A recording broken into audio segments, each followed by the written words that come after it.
रात होते ही mummy papa के कमरे से चिल्लाने की आवाजें आने लगती थी। एक बार मैंने सोचा कि मैं जाकर देखती हूँ कि वह दोनों किस बात पर लड़ रहे हैं। मम्मी पापा का कमरा मेरे कमरे के बगल में था और मेरे कमरे में खिड़की लगी हुई थी जो सीधा उन दोनों के कमरे में खुलती थी। वो खिड़की ज्यादा पुरानी तो नहीं थी, पर उसमें 2-3 छेद हो गए थे। मैं उन्हीं छेदों से अंदर की तरफ झांकने लगी तो देखा कि पापा मम्मी से कुछ करने के लिए कह रहे हैं, पर मम्मी मना कर रही थी। अचानक पापा ने मम्मी को कुछ ऐसा दिखाया जिससे वो मना नहीं कर पाई और पापा का साथ देने लगी। उन दोनों को ऐसे देख मेरे भी खुजली शुरू हुई और हाथों का सहारा लेते हुए मैंने अपनी खुजली शांत की, पर ऐसा करते हुए पापा ने मुझे देख लिया था। अगले दिन मौका पाकर उन्होंने अपने औजार से मेरी चीखें निकाल दी और रात भर। हेलो दोस्तों, आज की इस रोमांचक कहानी में आप सभी का स्वागत है। मेरा नाम सीमा है और मैं मुंबई शहर की रहने वाली हूँ।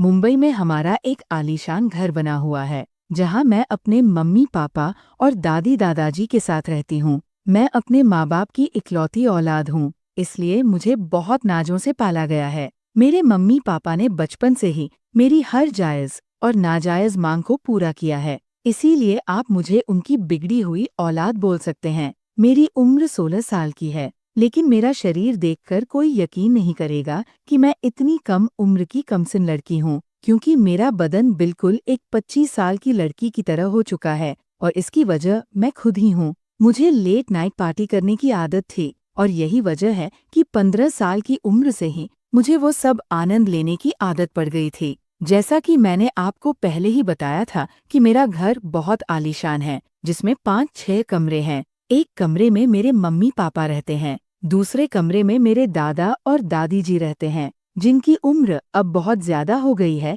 तो वह दोनों अपना ज्यादातर समय अपने कमरे में ही बिताते हैं। तीसरे और सबसे सुंदर कमरे में मैं रहती हूँ। बाकी के कमरे खाली पड़े रहते हैं या जब भी कोई मेहमान आता है तो उनके लिए तैयार कर दिए जाते हैं। अब मैं अपने मम्मी पापा की बात करूं तो मेरे पापा की उम्र 40 साल है और मेरी मम्मी की उम्र 35 साल है। उन दोनों की शादी छोटी उम्र में ही हो गई थी, इसलिए वह दोनों काफी जवान दिखते हैं। मेरे पापा एक बहुत बड़े बिजनेसमैन हैं, जिनका ज्यादातर समय अपने काम में ही निकल जाता है। मेरी मम्मी वैसे तो बहुत जवान और खूबसूरत है, पर उनकी सोच पुराने जमाने की है। उनका ज्यादातर वक्त घर के कामों और अपने सास ससुर की सेवा करने में निकल जाता है। जितना मैंने अपने मम्मी पापा के रिश्ते को समझ पाया है, उससे एक बात साफ पता चलती है कि मेरी मम्मी मेरे पापा को समय ही नहीं दे पाती है। वह उनकी सारी जरूरतें पूरी नहीं कर पाती है और यही वजह है कि उन दोनों के बीच अक्सर लड़ाई होती है।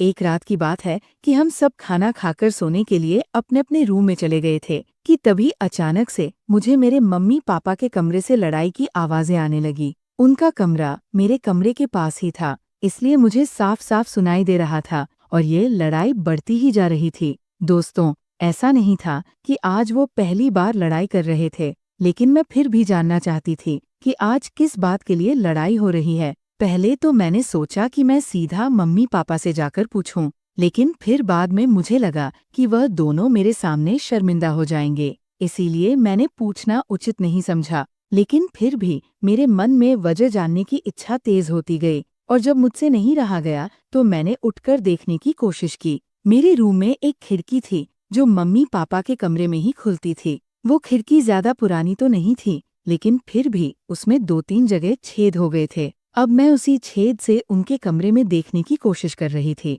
पहले तो मुझे कुछ नजर नहीं आया, फिर मैंने अपने कमरे की लाइट बंद कर दी और दोबारा से अपनी आंखें खिड़की के छेद पर टिका दी। अंदर का नजारा देखते ही मेरे पूरे शरीर में करंट दौड़ गया। मैंने आज से पहले उन दोनों को इस तरह कभी नहीं देखा था। मेरे पापा मेरी मम्मी को कुछ करने के लिए कह रहे थे, लेकिन मम्मी उन्हें बार बार मना कर रही थी। अब मेरी नजर तो बस वही टिक गई थी और मैं चाहकर भी वहां से अपनी नजर नहीं हटा पा रही थी। अब वो दोनों कुछ बातें कर रहे थे, लेकिन मेरा ध्यान तो कहीं और ही था। मेरा दिल जोर जोर से धड़क रहा था। थोड़ी देर बाद पापा ने मम्मी को एक चीज दिखाई, जिसे देखकर पहले तो मम्मी गुस्सा हुई और फिर शर्म से अपनी नजरें झुका ली। अब उन्हें भी कुछ महसूस होने लगा था और फिर उन्होंने इशारे से पापा को अपने पास बुलाया। फिर मेरे पापा और मम्मी कुछ तक वैसे ही रहे जैसे एक पति पत्नी रहते हैं। लगभग 1 से 2 घंटे के बाद मम्मी ने अपने आप को ठीक किया और लाइट बंद करके सोने के लिए लेट गई। अब उनके कमरे में बिल्कुल अंधेरा होने की वजह से मुझे कुछ नहीं दिख रहा था, तो मैं भी अपने बिस्तर पर जाकर लेट गई। इतना सब कुछ देख लेने के बाद मुझे नींद नहीं आ रही थी। मेरी आंखों के सामने वही सब चल रहा था जो कुछ देर पहले मैंने देखा था। मैं सोच रही थी कि काश मेरे पास भी कोई ऐसा होता जो मुझे भी इसी तरह अपने प्यार में डुबा देता। यही सब सोचते सोचते मेरे भी खुजली होने लगी। फिर मैंने पहली बार अपने हाथों का सहारा लिया, क्योंकि इस समय खुजली मिटाने वाला कोई मिलता भी नहीं। पर उस वक्त मुझे ऐसा लगा जैसे कोई मुझे खुजली करते वक्त देख रहा था। मैंने उस बात पर ज्यादा ध्यान नहीं दिया और अपने पुराने किस्सों के बारे में सोचते सोचते मैंने आधा घंटे खुजली की और जब थक के चूर हो गई तो बिना पट पहने सो गई। अगली सुबह मम्मी ने आवाज लगाई, सीमा बेटा उठो, सुबह के 7 बज चुके हैं, आज कॉलेज नहीं जाना है क्या? उनकी आवाज सुनकर अचानक से मेरी आँख खुली और मैं सीधा उठकर वॉशरूम चली गई। तो फिर से मेरी आंखों के सामने वही नजारा आने लगा। वो सब सोचते ही खुजली शुरू हो जाती थी। इस बार मैंने हैंड शावर की मदद से खुजली शांत की और फिर मुझे अच्छा महसूस हुआ। खैर, जैसे तैसे करके मैं कॉलेज जाने के लिए तैयार हुई और ड्रेस पहनकर बाहर आई तो डाइनिंग टेबल पर मेरा पापा से सामना हुआ। मैं रोज सुबह पापा को गुड मॉर्निंग विश करती थी, तो उस दिन भी मैंने पापा को उसी तरह विश किया और उनकी बगल वाली कुर्सी पर बैठकर नाश्ता करने लगी। थोड़ी देर में मेरे कॉलेज की बस आने वाली थी, इसलिए मैंने जल्दी से नाश्ता किया और बाहर आकर खड़ी हो गई। पर आज मेरा पापा को छोड़कर जाने का मन नहीं कर रहा था। कुछ सोच के मैं घर के अंदर आई और बहाना बनाया कि मेरे कॉलेज की बस निकल चुकी है। जब भी मेरी बस छूट जाती थी तो पापा ही मुझे स्कूल छोड़ने जाया करते थे। मेरी बात सुनकर मम्मी बोली, सीमा, अपने पापा से कह दो वो तुम्हें स्कूल छोड़ आएंगे। मैं खुशी खुशी पापा के कमरे में गई फिर और उनसे सारी बात बताई तो वह मुझे कॉलेज छोड़ने के लिए राजी हो गए। मैंने कहा, पापा जल्दी तैयार हो जाओ, मैं लेट हो रही हूँ। तो पापा बोले, तुम स्कूटी निकालो, तब तक मैं शर्ट पहन के आता हूँ। मैंने जल्दी से स्कूटी निकाली और बाहर खड़ी होकर पापा का इंतजार करने लगी। पापा अक्सर मुझे कार से कॉलेज छोड़ने जाते थे, लेकिन उस दिन मेरे कहने पर वो मुझे स्कूटी से लेकर जा रहे थे। दोस्तों, यहाँ तक तो मेरा प्लान सफल रहा था, लेकिन आगे के प्लान में थोड़ा खतरा था, पर मुझे यकीन था कि किसी तरह वह भी सफल हो जाएगा। मैं उनके पीछे बैठ गई और फिर हम कॉलेज की तरफ चल दिए। मेरा कॉलेज घर से लगभग 10 किलोमीटर दूर था। घर से कॉलेज के बीच का रास्ता लंबा था और सुबह का वक्त था तो रोड पूरी तरह सुनसान थी। जब हम घर से 5 किलोमीटर दूर निकल आए तो मैंने पापा से कहा, पापा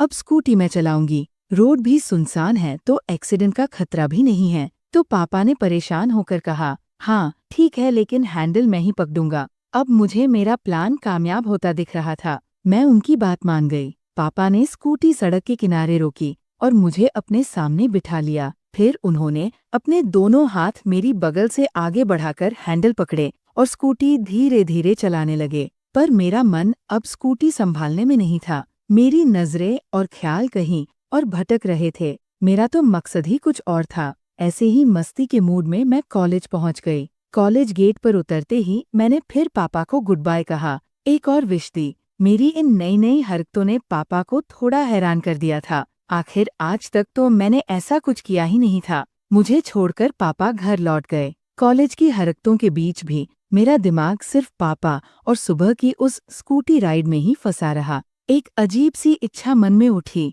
काश मैं पापा के साथ ही गाड़ी पर बैठी रहती। समझ नहीं आ रहा था मुझे क्या हो गया है। मन के भीतर कैसी आंधी चल रही थी कि पापा के साथ ही ऐसी वैसी बातें सोचने लगी थी। खैर, बात आगे बढ़ी। इसी उधेड़-बुन और मन के तूफान को लेकर मैं घर पहुंची। वक्त दोपहर के करीब 2 बजे का था। घर पर सिर्फ दादा दादी थे। मम्मी कहीं बाहर गई थी और पापा ऑफिस में। कॉलेज की थकान और मन की उलझन लेकर मैं सीधे वॉशरूम गई। फ्रेश होकर निकली तो बहुत थकान महसूस हुई। बिस्तर पर लेटी और पता ही नहीं चला कब नींद ने घेर लिया। जब आँख खुली तो शाम के 5 बज चुके थे। उठकर नहाया, धोया। उस दिन कुछ खास कपड़े पहने, ऐसे जो दिखने में अलग लगें। पापा के आने का वक्त करीब था, पर मम्मी के बारे में कोई खबर नहीं थी। शाम 7 बजे डोरबेल बजी। मेरा दिल धड़क उठा। मैं समझ गई, पापा आ गए हैं। दौड़कर दरवाजा खोला। पापा ने मेरी तरफ देखा और मुस्कुराते हुए बोले, अरे वाह बेटा, आज तो बहुत स्टाइलिश लग रही हो। उनकी ये बात सुनकर मन खुशी से झूम उठा। लगा मेरी सोची हुई बात अब रंग ला सकती है। पापा फ्रेश होने अपने कमरे में चले गए। वैसे भी ऑफिस से आकर पापा सबसे पहले चाय पीते हैं। मैं तुरंत किचन में चाय बनाने लगी। थोड़ी देर में पापा भी आ गए। फ्रेश होकर किचन में ही खड़े होकर इधर उधर की बातें करने लगे। मैं पीछे मुड़ी तो देखा, उनकी नजरें कहीं और थिरक रही थी। मन में एक उम्मीद जगी, शायद आज वो हो जाए जो मैं चाहती हूँ। मैं वहीं खड़ी रही, चुपचाप। चाय तैयार हुई। मैंने पापा को कप थमाया और खुद को शांत करने बाथरूम में चली गई। जैसे ही बाहर निकली, देखा मम्मी आ चुकी थी। उन्हें देखते ही मेरे चेहरे पर खिंचाव आ गया। मन में गुस्सा उबला। बस होने ही वाला था सब कुछ, और अब मम्मी के आ जाने से सब धरा का धरा रह जाएगा। पापा से वो बात कहने का मौका हाथ से निकल गया। मम्मी के सामने तो ये बिल्कुल मुमकिन नहीं था। मैंने पापा के चेहरे पर भी एक फीकी सी मायूसी देखी। शायद उन्हें भी अफसोस हुआ, क्योंकि मम्मी के रहते न तो वो कुछ कर पाते, नहीं करने देती। मम्मी ने खाना बनाया। हम सबने साथ बैठकर खाना खाया। खाने के बाद पापा ने मुझसे कहा, चलो सीमा, थोड़ी हवा खा आते हैं। पापा मुझे साथ लेकर घर से बाहर निकले। बाहर आकर उनका मिजाज बदल सा गया। बोले, क्यों ना आज कोई फिल्म दिखाएं? काफी दिनों से तुम्हारे साथ अकेले बैठने का मौका ही नहीं मिला। उनकी ये बात सुनकर दिल भर आया। पापा भी तो मेरे साथ अकेले वक्त बिताना चाहते थे। हम स्कूटी पर बैठे और सिनेमा हॉल की तरफ चल पड़े। रास्ते में ही पापा ने मम्मी को फोन कर दिया कि हम दोनों फिल्म देखने जा रहे हैं। हॉल में कोई पुरानी फिल्म चल रही थी, इसलिए ज्यादा भीड़ नहीं थी। पूरे हॉल में शायद 50-60 लोग ही थे। पापा की इस समझदारी पर मैं मन ही मन खुश हुई। नई फिल्म में तो भीड़ होती, अच्छा वक्त नहीं मिल पाता। पापा ने बालकनी के सबसे महंगे टिकट लिए। हम ऊपर पहुंचे। हमारे अलावा वहां सिर्फ एक जोड़ा था, और वे भी आगे की सीटों पर। हमें और भी प्राइवेसी मिल गई। फिल्म शुरू हुई। सच कहूं तो मेरा ध्यान पर्दे पर बिल्कुल नहीं था। मेरी निगाहें तो पापा पर टिकी थीं, और वे भी टेढ़ी नजर से मुझे देख रहे थे। अब बस किसी एक के हौसले की देर थी। मैं तो पापा के करीब जाने के लिए बेचैन हो रही थी। तभी अचानक ऐसा लगा जैसे मेरे पैर पर किसी ने काट लिया हो। मैं झटके से उठ खड़ी हुई। पापा घबरा गए। क्या हुआ बेटा? मैंने बताया, लगता है किसी कीड़े ने काट लिया है। पापा ने सांस ली। अच्छा, कोई बात नहीं। अगर फिर काटे तो तुम मेरी सीट पर आ जाना, मैं तुम्हारी सीट पर बैठ जाऊंगा। मैं बैठ गई। 4-5 मिनट बाद फिर उछली और खड़ी हो गई। इस बार किसी ने नहीं काटा था। ये तो मेरी चाल थी। पापा हंस पड़े। सीमा, अब तुम सीधे मेरी सीट पर आ जाओ। मैंने कहा, नहीं पापा, वो कीड़ा आपको भी काट लेगा। पापा बोले, तो फिर एक काम करो, तुम भी मेरे पास ही आ जाओ। मैं तो इसी पल का इंतजार कर रही थी। उनके बगल में सिमटकर बैठ गई, छोटी सी परी की तरह। थोड़ी देर बाद पापा ने पैसे दिए। बेटा, बाहर से कुछ नमकीन, पॉपकॉर्न ले आओ। मैं खाने का सामान लेकर लौटी। फिल्म फिर शुरू हो चुकी थी। अंधेरे में पापा के पास बैठते हुए फुसफुसाई, पापा, आपके साथ फिल्म देखने में बहुत मजा आ रहा है। पापा ने कहा, जरा उठो बेटा, मैं अपनी जगह ठीक कर लूं। अंधेरे में कुछ साफ दिख नहीं रहा था। उनके बैठने का इशारा पाकर मैं फिर उनके करीब बैठ गई। फिर कुछ देर में एहसास हुआ, जो ख्याल मेरे दिल में घूम रहा था वही पापा के मन में भी था। बस वे कह नहीं रहे थे। मैंने हिम्मत जुटाई और एक इशारा किया। पापा मेरा इशारा तुरंत समझ गए, और फिर जिस तरह मम्मी उनका साथ देती हैं, आज उसी तरह का साथ मैंने दिया। हम दोनों ने वहाँ अंधेरे में काफी देर तक एक अलग ही दुनिया में वक्त गुजारा। एक अजीब सी शांति और थकान छा गई। 2 घंटे बाद फिल्म खत्म हुई। लाइट जलते ही मैंने खुद को संभाल लिया। भीड़ के साथ हम भी बाहर निकले। बाहर आकर पापा ने पूछा, कैसी लगी फिल्म? मैं मुस्कुराई। ऐसी फिल्म तो मैंने आज तक नहीं देखी थी पापा, मुझे चलने में थोड़ी तकलीफ हो रही है। पापा मुस्कुराए। उन्होंने मुझे गोद में उठा लिया और पार्किंग तक ले गए। मैं हंसती हुई स्कूटी पर सवार हुई, घर की राह पकड़ी। उस शाम के बाद से पापा मेरा खास ख्याल रखते हैं, और मैं भी उनका। बताइए, ये कहानी आपको कैसी लगी? ऐसी ही रोमांचक कहानियों के लिए मेरे चैनल को सब्सक्राइब करना न भूलें और बेल आइकन जरूर दबाएं।